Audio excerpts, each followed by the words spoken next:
여러분들이 가장 기다리셨을 시간이죠. 그렇죠. 추천 종목 만나보는 히든카드 시간입니다. 네. 오늘 두 분이 추천해 주시는 종목들 잘 눈여겨보셨다가 이 시장에서 꼭 기회 잡아보시고 수익도 챙겨가시면 좋을 것 같은데요. 자, 그럼 오늘 두 분의 히든카드를 만나보기 전에 이미 우리 추천해 주셨던 종목들 가운데 목표가 도달한 종목을 먼저 확인해 그렇군요. 보겠습니다. 네. 우리 김민준 전문가님의 외국인 같네요. 추천 종목이 두 개나 목표가를 달성을 했더라고요. 그렇군요. 자, 먼저 4월 18일에 추천해 드렸던 종목입니다. 동성 화인텍이었고요. 이 종목이 추천 이후에 계속해서 좀 장대 양봉이 강하게 나왔어요. 계속 우상향을 유지해 나가는 모습이었고 지난주였죠. 6월 7일에 12,800원까지 올라가면서 목표가 달성했습니다. 수익률 16.64% 달성했어요. 자, 그리고 SK 아이테크놀로지도 마찬가지입니다. 이 종목이 5월 15일 추천주였거든요. 이때만 해도 주가가 좀 고점 찍고 살짝 내려오던 타이밍에 지금 추천을 해드렸었는데 네. 추천해드린 바로 다음 날부터 다시 한번 반등을 유지해주고 있는 상황이에요. 그러네요. 이제 어제까지도 계속 상승 흐름 이어가면서 10만 원 돌파했고요. 수익률은 27.8%의 수익률을 기록했습니다. 네. 자, 그럼 김민준 전문가께 리뷰를 좀 간략하게 좀 들어보도록 하겠습니다. 네. 예, 두 종목이나 됩니다. 축하드립니다. 축하드립니다. 운칠기삼이고요. 늘 말씀드리지만 겸손의 아이콘입니다. 저희 이토마토 방송은 품격 있는 방송입니다. 올려주고 계십니다, 품격을. 나와가지고 망치형 그래프가 어떻고 이러면 이토마토 품격이 떨어지겠죠. 시청자님들이 잘하실 거라 또 생각이 들고요. 네. 역시 또 우리 이건 앵커님 오시니까 분위기가 좋으신 것 같아요. 감사합니다. 예. 역시 앵커는 이건이다. 이렇게 정리를 해드리고 역시 저도 함부랍니다. 있는데요. 이렇게 정리해드리겠습니다. 아유, 제가 처음이라서 지금. 네, 네. 동성 하이텍부터 좀 간단하게 언급을 좀 드리면요. 조금 이제 매매하시는 분들은 기다리시면 될 것 같고, 조선이나 건설기계, 제약바이오는 조금 사이드 쪽입니다. 제한된 수급이라고 좀 보시면 될 것 같고요. 그리고 이제 SK 아이테크놀로지도 마찬가지입니다. 네. 조금 더 매매를 하실 분들은 네. 기다리시는 게 맞습니다. 그러니까 2차 전지 분리막 쪽이니까 상대적으로 조금 더 위에 있는 수급이거든요. 네. 수급만 SK 아이테크놀로지 좀 보시게 되면 이번 달 내내 하루도 안 빠지고 연기금이 다 샀어요. 아, 그렇군요. 확실히 수급이 좀 받쳐지죠. 분리막 그러네요. 부분이 흑자로 더 턴을 했고. 그러니까 요즘에는 제한된 자금이기 때문에 수급의 동태를 파악하는 것도 상당히 중요합니다. 그렇겠네요. 트렌드를 알 수 있잖아요. 그리고 또 선치 개념이죠. 예. 두 종목 다 중장기로 끌고 가시는 데는 문제가 없다. 동성하이텍은 14,000원 정도 중장기 전략을 드리도록 하고요. 저는 SK 아이테크놀로지에 관해서 좀 더 보수적입니다. 그래서 중장기에 대한 표는 드리지 않도록 하고요. 주가 조정이 나오면 매매 관점으로 진입을 해보고 그 이유는 2분기도 역시나 분리막 부분이 흑자로 계속대로 진행되는지 확인이 필요하다. 이렇게 결정해서 설명드리도록 하겠습니다. 네, 저희의 히든카드 따라오신 분들 이 수익을 먼저 축하드리겠고요. 네네. 더 기다리시면 수익을 더 낼 수 있다라는 동성 화인텍이었습니다. 여전히 살아있기 때문에 목표가 조금 더 높게 14,000원까지 잡아주셨고 SK 아이테크놀로지는 한번 확인이 필요하다라는 점 지금 가지고 계신 분들께서도 같이 참고를 해보셔도 좋을 것 같아요. 김민준 전문가님의 오늘 이 빨간 장대양봉 넥타이가 정말 빛을 발하는 순간이 아닌가라는 생각이 듭니다. 저도 빨간색을 좀 바꿔야겠네요. 우리 모두 압박을. 빨간 거를 많이 볼 수 있었으면 좋겠습니다. 네네. 자, 그렇다면 김민준 전문가님께서 오늘 추천해 주실 히든카드는 어떤 건지 바로 만나봐야 되는데요. 일단 어디서부터 키워드를 잡을까요? 네, 저희는 역시나 인간 생명 연장의 꿈은 영원하다. 제약바이오를 들고 왔습니다. 제약바이오인가요? 지금 시점에서 제약바이오가 좀 어떤 힘을 가지고 있을까요? 글쎄요, 여러 가지가 있을 것 같은데, 일단 키워드를 제약바이오로 들고 온 것은, 역시나 바닥권에 대한 인식. 네. 이제는 좀 달라지고 있구나.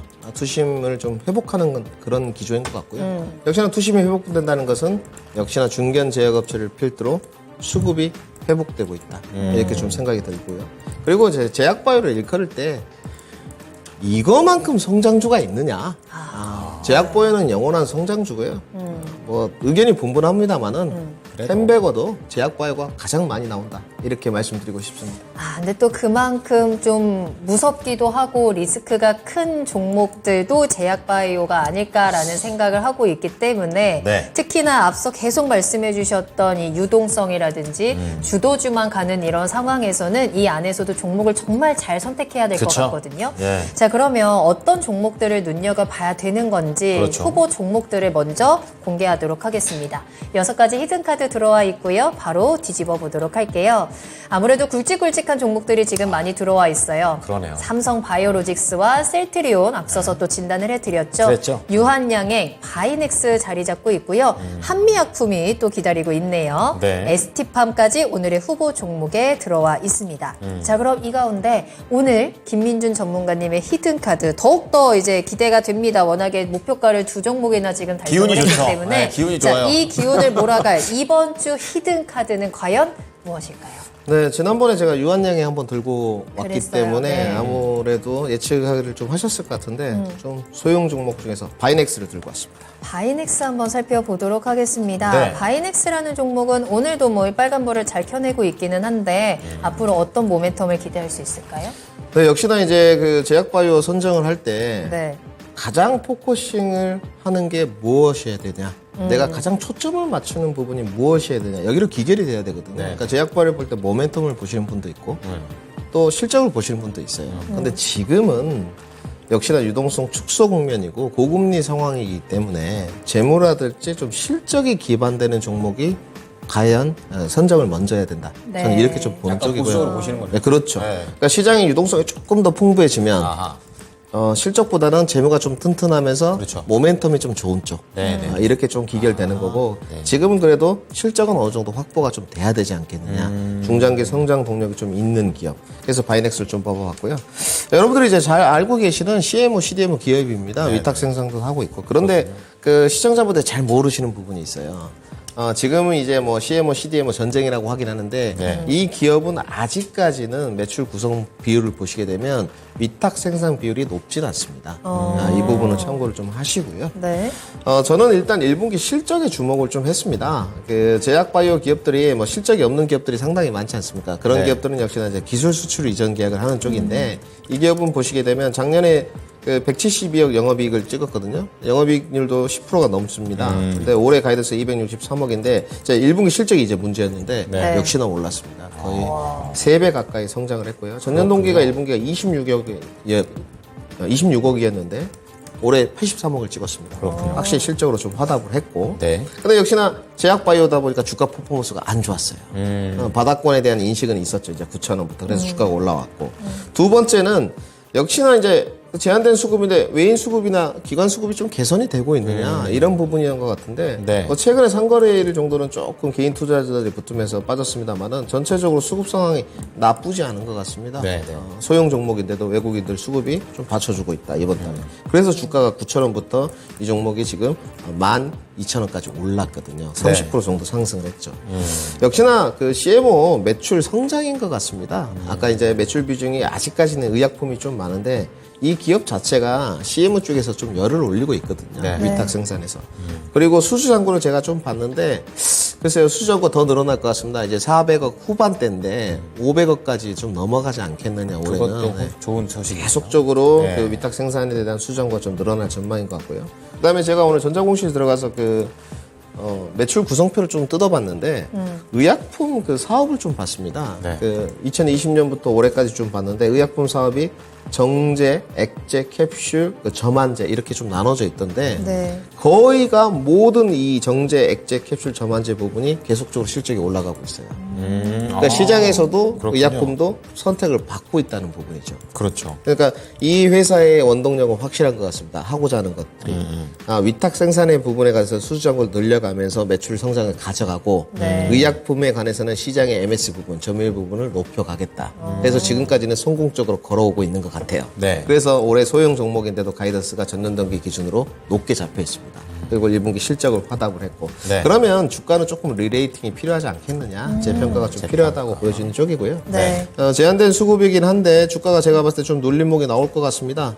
그때 눌림목들 잡아다면 기대 수익률 부분도 상당히 좋지 않겠냐 생각이 들어서 바이넥스 준비해봤습니다. 네.